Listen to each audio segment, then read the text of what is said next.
Maqaa Abbaa, kan Ilmaa, kan Hafuura Qulqulluu, Waaqa tokko. Amiin. Kabajamtootaaf jaalatamtoota maatiiwwan Waaqayyoo ijoolleen tawaahidoo hundumti keessan lafaa fi bakka jirtanitti nageenya Waaqayyo isiniif haa baay'atu. Akkam jirtu galanni filfinni Waaqayyoodhaaf haa ta'u. Ani nagaa kooti. Guyyaa har'aa kana viidiyoo kana keessatti kan waliin ilaallu mata duree irraatii akkuma ilaaltan wantoota kadhannaan of keessaa qabu qabxiiwwan gurguddoo sadii ilaallaa jechuudha. Kadhannaan of keessaa qabxiiwwan gurguddoo sadii of keessaa qaba. Isaanis tokko tokkoon kan ilaallu ta'a jechuudha. Kadhannaa callisnee kadhachuu keenyaan dura kadhannaan maal inni kan jedhu beekuun barbaachisaadha. Daballee immoo kadhannaan maal of keessaa qaba kan jedhullee hubachuu fi faayidaan kadhannaa maalidha kan jedhu beekuun barbaachisaa waan ta'eef har'aaf wantoota kadhannaan of keessaa qabu kanan erga ilaallee booda faayidaan kadhannaa maali kan jedhu immoo qabxii itti aanu keessatti ilaallaa jechuudha. Kadhannaan wantoota gurguddoo sadii of keessaa qaba.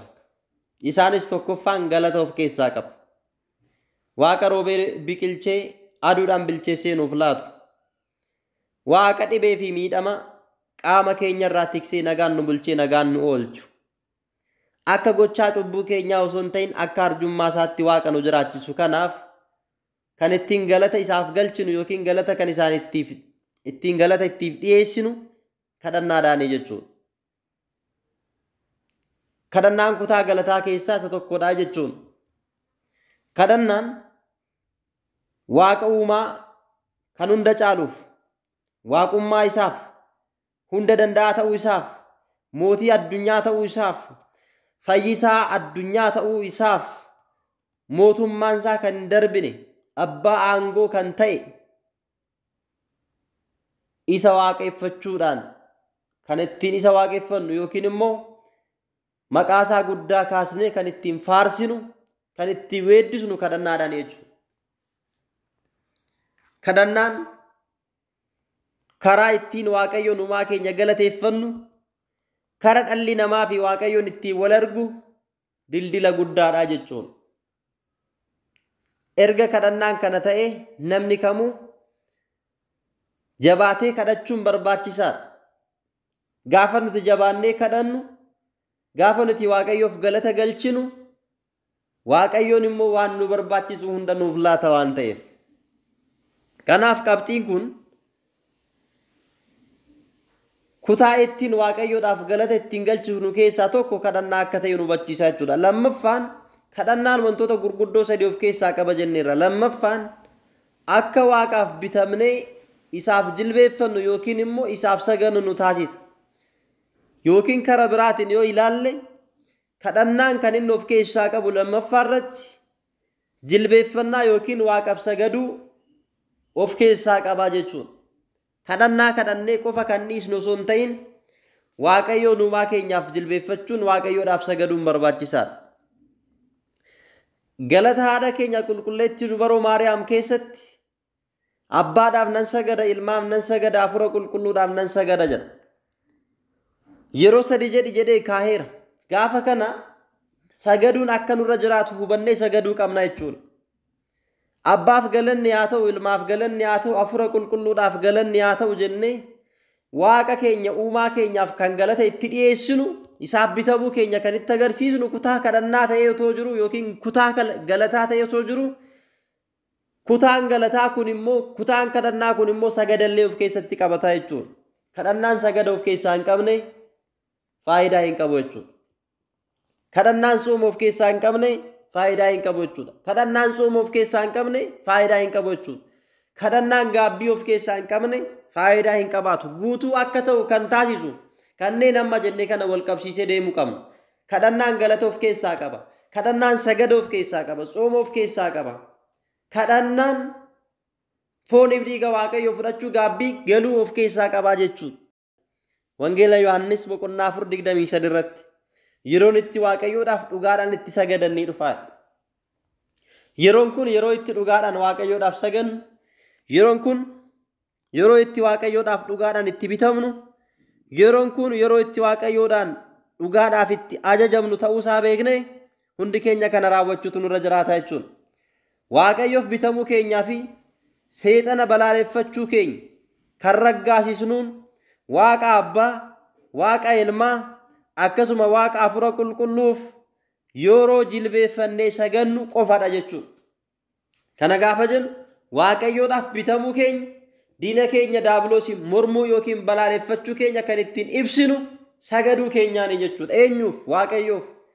Maaliif yoo jennu daabiloos diinni keenya jalqaba irratti waaqaaf sagadu hin jilbeeffadhuuf jedhee samiirraatii gara dacheetti gad darbatame.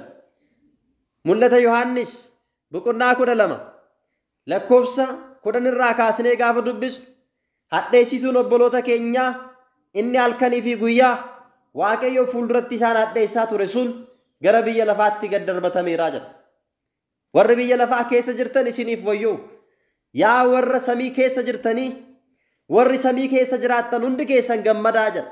Hadheessituun amajaajin daabiloos seexanichi jawwichi gara lafaatti isinirraa darbatameera. Rakkoosaaf gidiraasaa fudhatee deemeeraa jedha. Gara biyya lafaa gara keenyatti garuu rakkoof gidiraa fidee dhufe waan ta'eef rakkoo fi gidiraa inni fidee dhufe kana, dhukkuba inni fidee dhufe kana dandamachuu fi ofirraa kutuudhaaf anaaf isin kadhannaaf sagada barbaachisaa jechuudha. Kanaaf kadhannaan kan inni of keessaa qabu galataa fi maal of keessaa qaba jenne? Sagada of keessaa qaba waan ta'eef sagaduun barbaachisaa. Uumaa hunda danda'uuf waaqa ergamoonni isaa qulqulluu jechuudhaan sa'aa 24 otoo walirraa hin kutiin kan isa faarsaniif, kan isaaf sagadaniif, isaaf bitamuu isaa agarsiisuudhaaf. Nutis immoo laphee cabaadhaan waaqummaa isaa amannee, mootii bara baraa ta'uu isaa amannee, jalqabaa fi dhuma kan hin qabne waaqa bara baraa ta'uu isaa amannee, isaaf yoo jilbeeffanne hafuuronni badii kamiyyuu nutti siquu hin danda'ani jechuudha.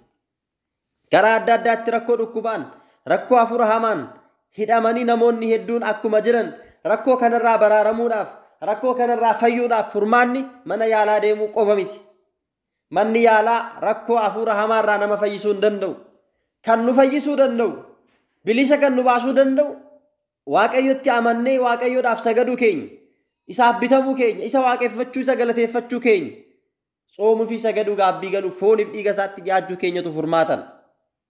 Sababni isaa amma waaqaaf sagannu hafuurri waaqayyoo nurra bulaa deema. Hafuurri waaqayyoo nuuf dhiyaachaa deema. Yoo isin natti dhiyaattan ani isinittan dhiyaadhaa nuun jedha. Humna waaqayyootiin yoo guutamne immoo hafuurota badiitti humni waaqayyoo sun ibidda itti ta'a waan ta'eef nu keessa seenuu miti, gara keenya millachuu hin danda'ani jechuudha. Gara keenya millachuu hin danda'an. Maaliif yoo jenne leenca saafelaa fi jawwicha ni dhidhiittaa, summii isaas yoo dhugde homaa si gochuu hin danda'u jedhee macaafa faarfannaa irratti kaa'eera. 91 lakkoofsa 14 dhaqaa dubbisaa. Ergamoonni waaqayyoo maal godhu? Harka kee irratti si baatu jedheera. Kana kan nu kenne waaqayyoodha. Aangoo diinummaa irratti yoo kadhannaa gaggeessine, yoo saganne aangoo diinummaa hundumarra ijjachuu akka dandeessaniif gooftummaa isiniif kenneeraa jedha. Aangoo diinotaarra ijjachuu akka dandeessaniif maal isinii kenne? Bilisummaa isinii kenne, aangoo isinii kenne jedhe.